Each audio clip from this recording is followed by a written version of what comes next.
I'm Mike Pence. I'm from Indiana. To Tea Party, to Patriots, Americans, all welcome back to your nation's capital. With a deficit this year of $1.65 trillion and a national debt of $14 trillion and a defiant liberal majority in the Senate, it's time to pick a fight.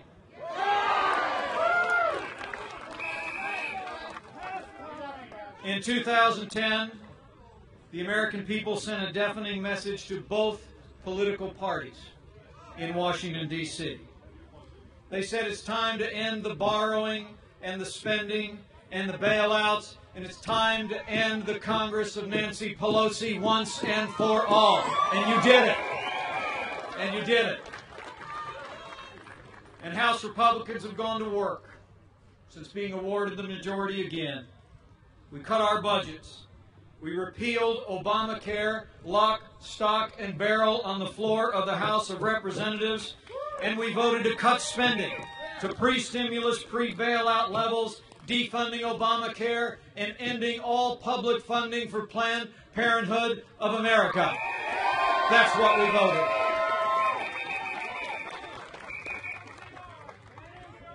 But House Republicans have run headlong into Harry Reid. Harry Reid actually took to the floor of the Senate and said that our modest down payment on fiscal discipline was reckless, irresponsible, mean-spirited.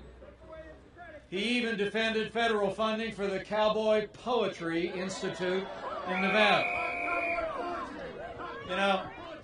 You know, the truth is they just don't get it. They don't understand the party's over for liberals in Washington, D.C. The American people are demanding that we change the fiscal direction of our national government, but I got to tell you, I learned a long time ago, things don't change here in Washington, D.C. until they have to. We've got to say to Harry Reid and liberals in the Senate, this far and no farther. We got to borrow a line from another Harry and say the debt stops here.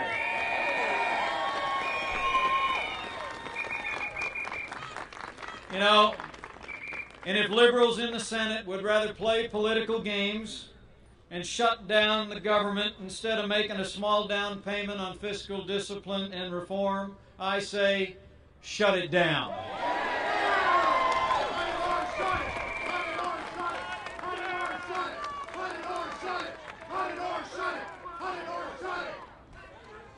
You know, nobody wants the government shut down, but if we don't take a stand, we're going to shut down the future for our children and grandchildren. And make no mistake about it, we'll still be here. This is a defining moment for the new majority in Congress. Not that $61 billion in cuts is anything to write home about. It's actually just a down payment. Maybe it's just earnest money on restoring fiscal discipline. But it's a start. And it's a first step. And it'll be a first win for taxpayers that could set the stage for larger victories on battling against the debt ceiling increase without fundamental reform, battling for a budget and a long-term vision for fiscal discipline, and setting our nation back on a pathway toward constitutional limited government. You know, sometimes even small steps boldly taken can change history. Like it did on Christmas night, 1776. A harsh winter storm had settled in the Delaware River Valley. Public support for the war was waning. The troops were wearied and demoralized. And a general conceived of a bold and daring plan. He would pick a fight in the dead of night. Take it directly to the enemy. So they boarded the boats. They crossed the great river, and they won the day. Now, by historical standards, Washington's crossing was a small event. On that night, 2,400 Americans fought 1,500 Hessians. The battle only lasted a couple of hours. By contrast, Antietam, 115,000 men fought a terrible battle that continued for a day. Battle of the Bulge involved more than 1 million men, went on for more than a month. But while the victory in Trenton was not a great battle, it was a battle of great consequence. History records that it was a defining moment in our still young nation. That small victory wrought by the Continental Army showed that victory was within our reach, that the Americans were still willing to fight. It rekindled the fire of independence and set the stage for larger victories that followed. Now today our struggle is not against an implacable enemy, and we will not here compare military contests with political debates, but the principle is the same. By picking a fight and winning this one small step toward fiscal discipline in Washington, D.C., the American people will see that victory over deficits and debt is within our reach. That we can fight and we can win and we can restore limited government at the national level. And so we must fight.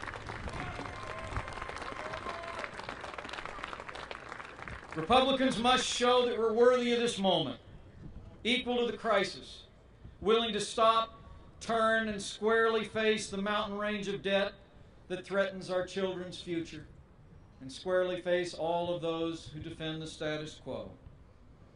If Harry Reid wants a fight, let's give it to him.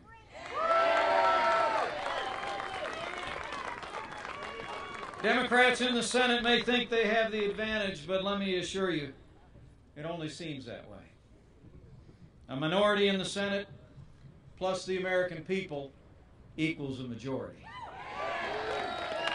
And know this, men and women, whenever you take a stand for freedom, for future generations, for traditional values, you do not fight alone. He who stilled the waters, he who cleared the ice floes on the Delaware, will make a way for America, for he is not done with America yet. Let's go pick a fight.